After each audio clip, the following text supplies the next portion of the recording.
दीदी को किस तरीके से विदाई अब पश्चिम बंगाल की जनता ने दे दी है, जनादेश ने बता दिया है। भारतीय जनता पार्टी 199 सीटों पर बढ़त बनाए हुए है, यानी 200 का आंकड़ा बीजेपी टच कर रही है। और अगर टीएमसी की बात करें तो 88 के आसपास टीएमसी का ये आंकड़ा घूम रहा है। यानी इस बार बीजेपी ने वो करके दिखाया है जिसका इंतजार बीजेपी कई दशकों से कर रही थी। श्यामा प्रसाद मुखर्जी की जन्मभूमि पर कमल खिलाना बीजेपी का सपना रहा है और इस बार बीजेपी ने करके दिखाया है। अब इसके पीछे किस तरीके से बीजेपी ने काम किया, कितना माइक्रो मैनेजमेंट किया, कैसे पश्चिम बंगाल के चुनाव को अपनी पिच पर लाकर बीजेपी ने ये चुनाव लड़ा है, इस पर हम लगातार चर्चा कर रहे हैं। और जब बात चुनावी कैंपेन की होगी, स्टाइल की होगी या मुद्दों की होगी, तो उसमें बीजेपी काफी अव्वल नजर आएगी। वो गलती जो ममता बनर्जी बाकी विपक्षी नेताओं के लिए कहा करती थी दत्ता सर, वो लगातार, चाहे बिहार का चुनाव हो, चाहे राहुल गांधी का एसआईआर का मुद्दा उठाना हो, ममता बनर्जी लगातार कहती रही कि इन मुद्दों में उलझना गलत है। लेकिन जब अपने स्टेट में चुनाव आया तो खुद वो एसआईआर में ही उलझी रही और ऐसी उलझी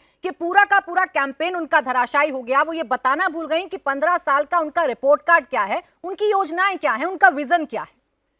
प्राची जी, रिपोर्ट कार्ड तो तब देंगे अगर रिपोर्ट होगा। कोई भी चीज रिपोर्ट देने लायक नहीं है तो कहां से रिपोर्ट कार्ड देंगे। ममता दीदी का एक पैर तो सुप्रीम कोर्ट, एक पैर कलकत्ता हाई कोर्ट। पूरे चुनाव के दौरान खुदीराम बसु जब फांसी पे चढ़ रहे थे, एक मशहूर गाना है, एक बार विदाई देव माँ मी घुरे आशी। मैं दीदी के लिए कहता हूं, एक बार विदाई देव माँ मी बांग्लादेश घुरे आशी। ये सच्चाई है कि इस बार विदाई दो, मैं बांग्लादेश होके आती हूं। आपने तुष्टीकरण के सिवा आपने कुछ किया नहीं। आम जनता से जब आप जाके पूछेंगे, चाहे वो कलकत्ता शहर हो, छोटे अर्बन एरियाज हो, ग्रामीण क्षेत्र हो, कि किसको वोट करोगे, टीएमसी के दीदी, वो लोग बोलते हैं कि तोला मूल को नहीं देंगे, यानी कि जो तोलाबाजी करते हैं उनको नहीं देंगे, किसी और को दे देंगे। सच्चाई ये है कि आपकी पार्टी का जो सिंडिकेट राज है ना, मतलब कि नामकरण के लिए आपको पैसा देना पड़ता है सिंडिकेट को। लड़की की शादी अगर हो रही है तो सिंडिकेट को पैसा देना पड़ता है। शमशान घाट पे जब आप डेड बॉडी लेके जाते हो, लकड़ियां, केवड़ा तोला शमशान घाट पे लकड़ियां आपको नहीं मिलेगी जब तक आप पैसा नहीं दोगे। और ममता दीदी का तो ऑन रिकॉर्ड है, जा खींचिश फिरिए दे, मतलब कि अपने कैडर को बोलती है कि जो खाए हो वो वापस करो। बंगाल में एक प्रसिद्ध चीज मशहूर है, 25% 75%, यानी कि 25% 75%, 75% तृणमूल के खजाने पे, 25% खुद के जेब पे। और इसलिए पार्थो, अनुब्रतो और ये तमाम जितने सारे सपोले हैं ना, ये उभर के आए हैं। और ये चीज जो है, ये दीदी आग बंद करके गंधारी और धृतराष्ट्र होके बैठी रही पूरा 15 साल। इंडिविजुअल करप्ट नहीं थी, लेकिन नहीं, इंडिविजुअल करप्ट नहीं है, पर पूरा कुंभा उनका करप्ट। लेकिन करण, इसको थोड़ा सा एनालाइज करें कि ये तो पिछली बार भी था, ऐसा नहीं है कि टोलेबाजी और ये जो कट मनी और भाईपो, ये सब जो फैक्टर्स थे, पिछली बार भी एज इट इज इंटैक्ट थे। तुष्टीकरण, घुसपैठिए।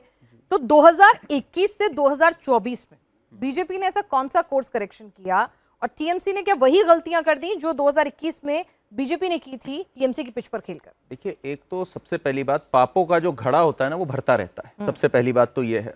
और दीदी को एक इंसेंटिव मिल गया कि देखो मैं 21 जीत गई, देखो मैं 24 में भी सफलता पा गई, तो और करो ये, और खड़े हो इन सबके साथ जिन्होंने रेप कर रखे हैं, और खड़े हो ईडी पे भी हमला करो, एनआईए पे भी हमला करो, सारे कर्म करो। पहली बात।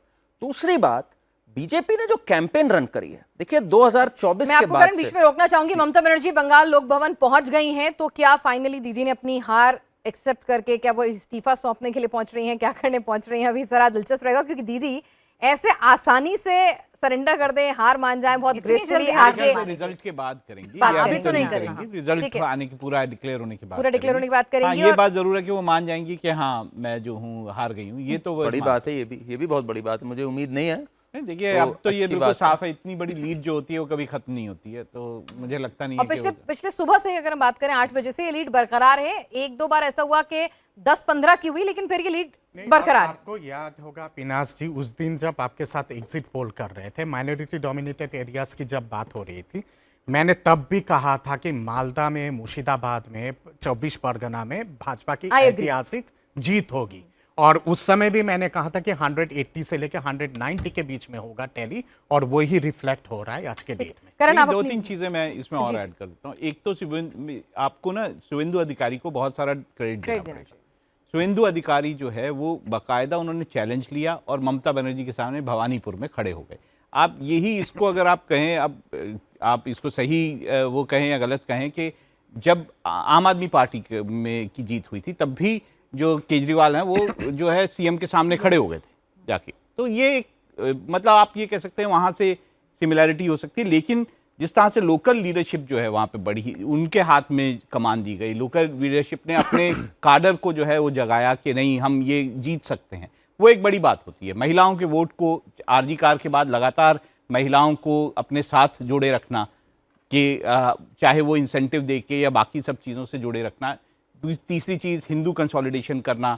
चौथी चीज़ ममता बनर्जी के फ्लॉज जो हैं उनको सामने रखना। ये सारी चीज़ें जो है बीजेपी ने की है और उसका ये रिजल्ट है। और ये भगवा किस तरह से गुलाल जो है वो केसरिया रंग में इस वक्त पूरा पश्चिम बंगाल रंगता हुआ नजर आ रहा है। और वहां पर देखिए गुलाल भी है, संदेश भी है, मिष्टी दही भी है और प्राची माछ भात भी है।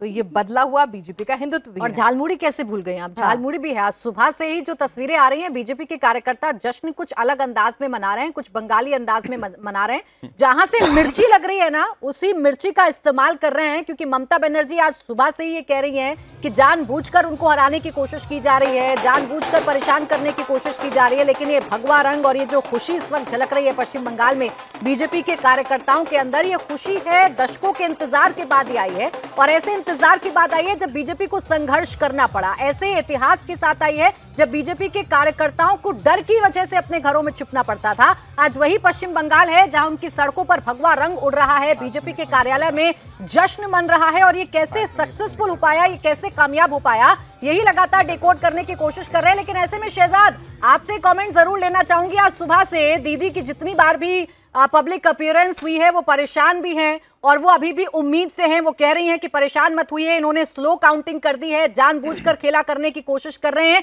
और ये आपकी जीत नहीं बल्कि सरकारी दुरुपयोग यानी सरकारी मशीनरी के दुरुपयोग की जीत वो बता रहे हैं। देखिए ऐसा है, पहले वो डिनायल में थी और अब वो कंप्लीट डेल्यूजन में चली गई है। तो अब तो आपको और भी इस प्रकार के बयान आएंगे, पर प्रॉब्लम ये है कि उन्हीं के जो सबसे घनिष्ठ मित्र है वो तो केरल में कोई कंप्लेंट नहीं कर रहे आज इलेक्शन कमीशन की, एसआईआर की, ईवीएम की, और ना तमिलनाडु से कोई ऐसी कंप्लेंट आ रही है। तो कुल मिलाकर ये तो कंप्लेंट अपॉर्चुनिज्म है, एक पोस्ट पोल बहाना का एक तरीका है कि भाई बहाना बनाओ अपने आप को हार से बचाने के लिए। तो ये कुल मिलाकर पोस्ट पोल बहाना है। पर एक बात मैं ज़रूर आपका ध्यान आकर्षित करना चाहूँगा, आज मैं बड़े गहराई से देख रहा था, पूरे देश में लेफ्ट मुक्त भारत हो चुका है, डीएमके मुक्त तमिलनाडु, तृणमूल मुक्त बंगाल और इंडिया अलायंस मुक्त इंडिया भी हो चुका है। भाई ये इंडिया अलायंस अब कहाँ बचा है बताइए ज़रा। वो डीएमके जैसे ही हारी है तो कांग्रेस वालों का वो फ़ोन कॉल शुरू हो चुका है विजय जी के साथ। मुझे बताया गया है कि विजय जी उनसे संपर्क कर रहे हैं और वो उनसे संपर्क कर रहे हैं। तो कुल मिला के कम से कम एक बात स्पष्ट हो चुकी है 4:30-5 बजे कि INDI alliance is now dead, buried, gone. अब इसके बाद इंडिया अलायंस की बात करना राजनीतिक बेईमानी है। इंडिया अलायंस नहीं बचा, पेशेंट डेड। चलिए, इंडिया अलायंस तो नहीं बचा है, लेकिन अगर भाजपा की बात करें तो करण, जब हम लोग लगातार इस चुनाव को एनालाइज कर रहे थे, इसके कैंपेन को इंटरप्रेट कर रहे थे, तो कहा जाता था कि अगर बंगाल को जीतना है ना तो बीजेपी बन के नहीं जीत सकते, आपको वहां पे भारतीय जनता पार्टी नहीं, बंगाल जनता पार्टी आपको वहां पर बनना होगा। और मेरे ख्याल से बीजेपी वो बनी भी। आप देखिए, झालमुरी, संदेश, मिष्टी दही, माछ भात और माछ भात की फोटो, वीडियो, मछली लेकर पूरा कैंपेन करना। तो बीजेपी ने अपना जो हिंदुत्व है ना, जो नॉर्थ इंडिया में चलता है, वो बंगाल जाके वो हिंदुत्व भी पूरा चेंज कर लिया। नहीं, देखिए एक बात तो माननी पड़ेगी, बीजेपी की जो सबसे बड़ी खासियत मैं मानता हूं पॉलिटिकल पार्टी के तौर पे, वो हमेशा सुनते हैं, कान जमीन पे रखते हैं, सुनते हैं और उनमें बदलाव लाने की एक शक्ति है। यही प्रॉब्लम है बाकी सब पार्टियों में। 2024 के चुनाव के बाद से आप अगर देखें, जो बीजेपी लगातार जीतती आ रही है, चाहे हरियाणा हो, दिल्ली हो, महाराष्ट्र हो, बिहार हो और यहां पर हो, एक चीज आपने देखी होगी, मोदी जी का कैंपेनिंग स्टाइल। इस उम्र में भी मोदी जी सीख रहे हैं और परिष्कृत होते जा रहे हैं। सही टाइम पे सही बात करते हैं, बहुत ज्यादा इंगेज नहीं करते, उनका एक डिग्निटी, एक स्टैचर है और उन्होंने उस डिग्निटी और स्टैचर को यहां दिखाया।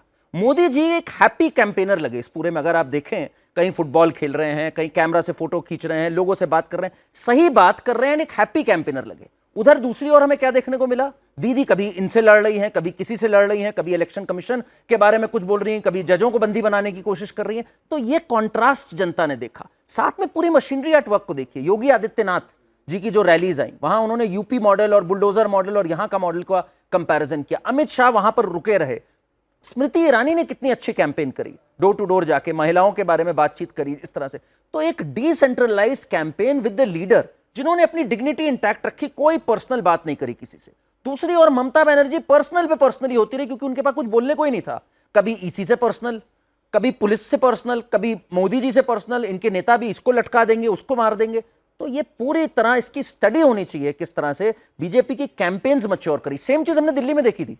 अरविंद केजरीवाल का मेल्टडाउन पे मेल्टडाउन होता रहा, मोदी जी ने उनको मेंशन तक नहीं किया, सिर्फ मुद्दों की बात करी। ये एक बहुत बड़ा फर्क आया। यानी मुद्दों की राजनीति भारतीय जनता पार्टी ने की है, तो जनता ने भी ये बता दिया कि जो उनके हित की बात करेगा, जो उनकी काम की बात करेगा, जनता का जनादेश उन्हीं के साथ जाएगा। बेशक डर की राजनीति क्यों ना हो, भय का माहौल क्यों ना हो, लेकिन जब वो भय का माहौल खत्म होता है तो जनता ऐसे वोट करती है जैसे पश्चिम बंगाल में की है।